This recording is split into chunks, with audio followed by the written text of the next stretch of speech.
Assalamu alaikum wa rahmatullahi wa barakatuh. Que la paix, la miséricorde et les bénédictions d'Allah soient sur vous.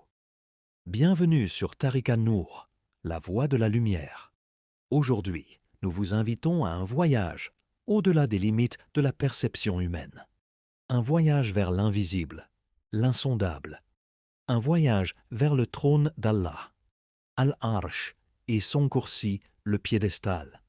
Mais ce n'est pas une simple exploration intellectuelle.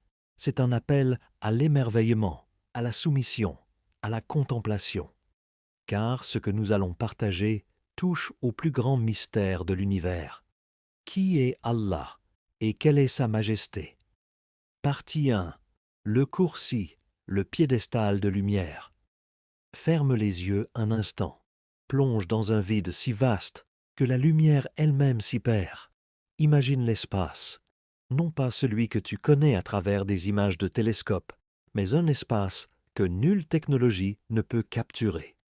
Un espace si grand que les galaxies deviennent des grains de poussière.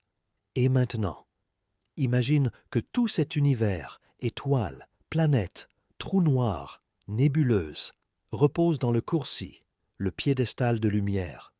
Selon Ibn Abbas, qu'Allah l'agrée, le coursi est l'endroit où Allah pose ses pieds, un royaume qui englobe tout ce que nous pouvons percevoir, et bien au-delà. Ce n'est pas un trône comme nous l'imaginons, c'est une création, mais une création si immense qu'elle dépasse l'entendement humain. Le prophète a comparé la taille des cieux et de la terre dans le coursi à un anneau jeté dans le désert, et pourtant ce coursi n'est qu'un piédestal, une étape avant l'arche, le trône suprême. Son coursi déborde les cieux et la terre, et leur garde ne lui coûte aucune peine. Ja'al Bakara, 255. Réalise cela. Tout ce que tu connais n'est rien qu'un point perdu sur une carte oubliée au pied du trône. Et toi, dans ce point, un souffle, un battement, une poussière de poussière. Partie 2. Al-Arsh, le trône sublime du Très-Haut. Lève les yeux de l'âme et imagine un sommet sans sommet, une immensité qui ne flotte pas dans l'espace, car l'espace lui-même y est soumis. Voici Al-Arsh, le trône suprême, la plus grande des créatures jamais façonnées. Ce n'est pas une métaphore, ce n'est pas un symbole, c'est une réalité, un monument cosmique dont l'existence n'est connue que par ce qu'Allah a bien voulu nous révéler. Autour de ce trône, des anges colossaux chantent les louanges du Seigneur. Pas des anges que l'on imagine avec des ailes en plumes, mais des entités dont la simple anatomie défie la pensée humaine. Le prophète a dit que la distance entre l'oreille et l'épaule de l'un de ces porteurs du trône équivaut à 700 années de voyage, un chiffre que notre esprit ne peut pas absorber, mais qui suffit à nous faire trembler. Et pourtant, Allah n'a besoin ni de ce trône, ni de ceux qui le portent. C'est le trône qui existe par sa volonté. C'est eux qui sont asservis à sa majesté. Comme le dit le Coran, ceux qui portent le trône et ceux qui l'entourent chantent les louanges de leur Seigneur, croient en lui et implorent son pardon pour les croyants. Ghafir 40, 7. Ils l'adorent, sans pause. Ils ne clignent pas des yeux. Ils ne connaissent ni sommeil, ni négligence. Et toi, humble poussière, oses-tu oublier celui devant qui même le trône ploie? Partie 3. Une histoire qui fait frémir l'âme. Il n'était ni grand savant, ni noble orateur. C'était un simple jeune homme du désert. Ses habits étaient usés, son regard pur. Il n'avait que sa sincérité pour bagage. Il s'approcha d'un savant avec cette question. Pas une question de débat, mais une question qui brûle les veines quand la nuit est trop silencieuse. Où est Allah? Le savant ne répondit pas tout de suite. Il leva les yeux, puis les doigts, et il récita, simplement, calmement, le tout miséricordieux s'est établi au-dessus du trône. Von Taha, 25. Le jeune bédouin s'effondra en larmes. Pas des larmes de douleur, non. Des larmes de lucidité. Il dit Comment mon cœur peut-il être en paix quand celui qui détient mon destin est si élevé au-dessus de moi et que je lui désobéis chaque jour? Tu vois, ce n'était pas un raisonnement, c'était une secousse, un tremblement venu de l'âme, un rappel que l'éloignement ne vient jamais de lui, mais toujours de nous.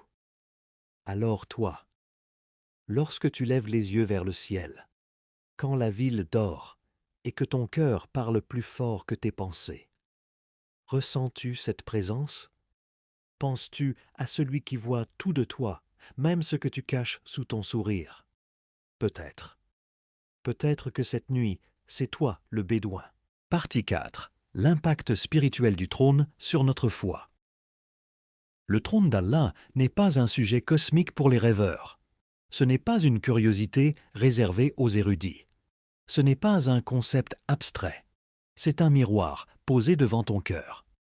Croire au trône, c'est affirmer que Dieu n'est pas dans sa création, qu'il est au-dessus de tout, sans limite, sans défaut, sans besoin. Il n'est pas enfermé dans le monde qu'il a lui-même façonné. Il est élevé, majestueux, au-dessus du trône, maître de toutes choses. Et quand tu saisis cela, pas avec la langue, mais avec le cœur, tu comprends que chaque cellule, chaque battement, chaque souffle n'existe que parce qu'il le permet. Tu comprends que ta foi n'est pas un refuge émotionnel, mais une soumission lucide à celui qui ne dort jamais, à celui qui ne faillit jamais, à celui qui ne ressemble à rien ni personne. Écoute ce rappel venu de la première page du Coran. Louange à Allah, Seigneur des mondes, le tout miséricordieux, le très miséricordieux, maître du jour du jugement. Al-Fatiha 1 à 3. Quand tu dis ces mots, chaque jour, dans ta prière, sais-tu vraiment à qui tu t'adresses? Il n'est pas une idée, il n'est pas une image, il est le Seigneur du trône. Et toi, tu es son serviteur, rien de plus, et pourtant rien de moins. Partie 5. L'appel à la méditation. Es-tu prête à le rencontrer? Regarde le ciel ce soir. Pas ton écran, pas les néons des rues, le vrai ciel. Celui qui flotte au-dessus de ta tête depuis le jour où tu as vu le monde.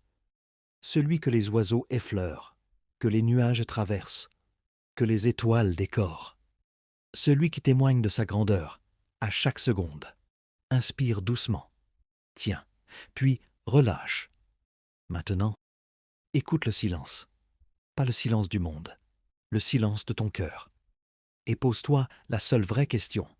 Suis-je prêt à rencontrer le détenteur du trône, lui qui voit dans tes larmes, qui connaît la vérité derrière ton sourire, qui lit dans tes pensées comme dans un livre ouvert, lui dont le trône est au-dessus de toute chose et dont la miséricorde précède sa colère. Le Coran nous rappelle, il connaît ce qui est devant eux et ce qui est derrière eux, alors qu'eux ne sauraient l'englober de leur science. Taha 20110. Es-tu prêt à te tenir devant lui, sans masque, sans défense, sans excuse?